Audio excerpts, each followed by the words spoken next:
So, Colin, you're the coach at Team USA West. You guys are about to open up your new gym in July. Talk about all the things going on with Team Oyama. We feel pretty good. We got a lot of our guys fighting all over. Obviously, Balquash fights this Friday for Strike Force, so it's a big fight for us. He's fighting a strong kid from Uriah's camp, so anytime you're on national TV, it adds a little bit of pressure, but we feel good about Bao. And a lot of our kids are also fighting for M1 Global, the team challenge. So Yeah, talk about that. You guys are 2-0. Yeah. Pretty dominant wins over with the Brazilian team and the Polish team. And Brazil and Korea. And Korea, I'm sorry. So I got approached last summer by Roy Engelbright about possibly coaching his team. He's the owner of the M1 West team, USA team out here. So we kind of went back and forth a little bit. So the agreement was I get to choose whoever I want to try and win this thing. We don't want Roy choosing that. We want a real well, sometimes there's a lot of politics that goes on, and I understand that. But part of it is, we want to try and win this, so we're going to try and field the best guys that we can field. I don't know much about what happened last year, but apparently the contingent from the U.S. didn't do very well. I'm not sure if they won. They might have won individual fights, but I don't think they won any matches from what I was told. So we wanted to amend some of that, and a lot of my guys wanted to travel around the world too. So they're like, "Hey man, we'll fight for this." And it's not about the money, because the guys that I have fighting for are taking a big pay cut. I mean, they don't, and when Global's not paying much, and for Shane and Jiwa, those guys make a lot more money fighting for shows out here. But it was a chance to travel, a chance to go to Japan and fight in Japan, and July 4th it'll be a chance to go to Korea and fight there. So we feel pretty good. I mean, our 55er is Dave Jansen. We got him, courtesy of Matt Linlin and Team Quest, and he's 10-0, and he's a tough kid, man. He's a wrestler from the University of Oregon, and just a real feisty guy, man. He's a real tough kid. At 170, we had two tough kids. Fabio Negon, who obviously fought Linlin in Affliction at 185. He's actually fighting at 167.2 for M1, which is more of his weight. Yeah. Anyway, so we feel better. He's a lot more comfortable being at that weight. Plus, that was a war against Matt. A lot of people really... But that showed him a lot about himself, too. I mean, he lost the fight, but Matt's a pretty tough guy, man. And he's beaten a lot of good guys. And, Fabio went the distance with him, and he felt pretty good about the performance. And at 185, we have Jiwa Santana, and he's 11-1. I personally think he should be 12-0. I think we got kind of jobbed on the one, but that's how the fight game goes sometimes. But everybody knows him as the arm collector. He collected one more in Japan too, so he's collected out of 11 wins. He's got 11 arm bars. So it's pretty crazy what he's been able to do. He fought a really strong Korean guy, so that was a good win for him. And people from Japan got to get a look at him finally, and I'm hoping that maybe Sengoku or some of those shows will pick him up out there. He's a style that they like too, right? In Dream and Sengoku. I think it is. Plus, I think his style of jiu-jitsu is different, because when he goes to the ground, he's not a position guy. Like, he's not gonna try and hold you there. Yeah. He's gonna try and submit you, man. So I think people have a wrong connotation about ground fighting sometimes. They'll see guys take somebody down and just sit there and do nothing. Yeah. Jiva will take you down, and he's going to try and do something quick, because most of his arm bars are in the first round. So it's not like he waits around for a period of time. He'll try and submit you as soon as possible. He's constantly working towards it. So I think it's an exciting way of fighting. I think ground fighting can be exciting if the guy works to submit you. You can't. America seems to be they want guys swinging all the time, and that's cool. But MMA involves a lot of other aspects of fighting other than you want to just punches. You should just watch boxing, right? But do you think the U.S. fans are getting more knowledgeable, or is it still, when you go out there, you think there's a lot to be learned? I think the hardcore guys are getting more knowledgeable. I think the average fan, still isn't. Yeah.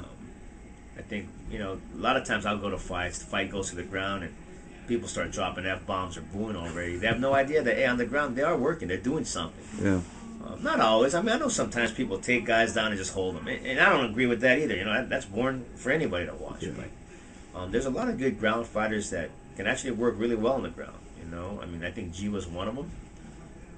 Look at a guy like Damon Maya. You know, if you go to the ground with that guy, you're gonna get tapped. Yeah. You're probably gonna get tapped quick. So, I think fans need to be more patient when they watch fights too. Don't be so quick to jump the gun and start booing just because it's not. They're not throwing punches. I mean, there's a lot of things going on. I see that a lot in boxing and MMA. It's like there's 10 seconds of non-activity and they're booing. and you're like, hey, dude, settle down. It's not that easy getting punched in the head, you know. So let's go back to the team. Your light heavyweight, who would that be? Light heavyweight is Rafael Davis. He was a tremendous college wrestler at Cal State Bakersfield, and ran into him over in Huntington Beach, and just started talking to him and talked him into doing this. I believe now he is 5-1. I think tall kid, 6'4", 205. He's real athletic. Pulled off a really big win against Team Brazil. He beat Jair Sorriso, who's like a really, really good, explosive Brazilian fighter. So that was a big win for him. And then in Japan, he fought the Korean fighter, and it was close, man. I mean, the first round, that Korean rocked him. He hit him with a right hand, and Rafael has a lot of heart. Most guys would have quit. He took a shot right there, kind of got his bearings back, and then he was able to come back in the second round and stop the Korean. Did you guys round. win every match over there in Japan? Yeah, you did. Yeah, we swept them. Yeah, and so then your heavyweight is Shane local Del boy. Rosario. Yeah, from Dana Point. He's a tremendous athlete. I mean, he's one of the few guys we have that's not from a wrestling background or a football background or something. He's actually was a basketball player. Oh, is that right? At Dana Hills. But he's very explosive. I mean, he's got a vertical of it's huge. He's 6'4", so he's real athletic. And he's the WBC Muay Thai champ? Yeah, he's the current WBC Muay Thai heavyweight champion, world title holder. Wow. He beat Ricardo Vandenbos for the title, so only his fourth fight, actually fourth kickboxing fight. So it was a pretty big upset. I think the odds were 40-1, I think, against him. So definitely a talent. MMA, he's 6-0. He has 5 KOs and 1 submission. So he's been able to stop everybody, fairly well. But he has a lot to work on. I mean, so I think M1 gives him a good opportunity to work on his game and see international fighters. And for all these guys, they get to deal with the international pressure. I think it's different when it's global too. You're in a foreign country. You have other countries there with their flags. And, when we fought in Japan, there was a team from Spain, a team from France. Of course, us, Japan, and England. So. And now these fights are also going to be shown on HDNet. I believe they're going to be, not live, unfortunately, but they'll be on HDNet. I know our fights against Brazil are coming up, I believe, on the 13th of May on HDNet.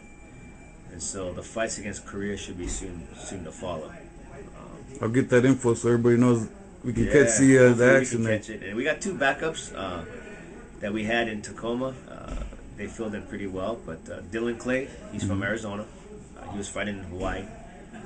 Really tough kid. He fought Eduardo Pamplona from Brazil, and almost pulled off the upset. That would have been a really big upset, but he went the distance with him. He took him to a 3rd extra round, and just didn't have enough in the end. But he fought him really well.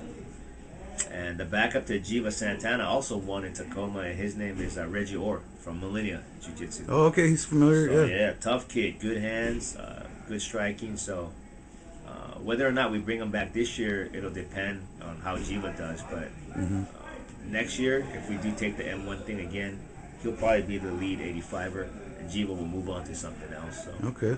And the next fight is in Korea? Korea, July 4th. July 4th? And right after that, you guys are going to be close to opening your gym, right? Yeah, mid-July, hopefully. We're hoping to open up our gym right here in Irvine. Right smack dab in the middle of everything. So we're here on Hale Avenue, right across from the district. And all your guys will be the trainers and pretty and much our staff of fighters will continue teaching class. I mean, Romy Adanza is the WBC Intercontinental Champion. He'll be doing a lot of the Muay Thai. Jiva Santana won the Mundials twice for Brazilian Jiu-Jitsu. He'll head up our Jiu-Jitsu department as well. So. Not a bad guy to have as I'll say Jiu-Jitsu guy. We got guys like Daryl Christian helping us out with our wrestling. So we brought in a good crew of staff, a good crew of people to help staff the gym, and feel pretty confident that they'll be able to teach not just fighters but everyday people. We have women and kids here as well, so it's not like fighting is something that we do, but we try and teach the public a lot of training things that go into fighting. I think there's a lot more to fighting than just swinging and being wild. There's a lot of preparation for it and a lot of physical conditioning that can help anybody. Even if you're a non-fighter, it can help any person trying to get into decent shape to train like a fighter. It would help them a lot. Sure. Well, good deal. It sounds like a lot of great things happening, and thanks again, Colin, for your time. You got it, man. Thank you. All right.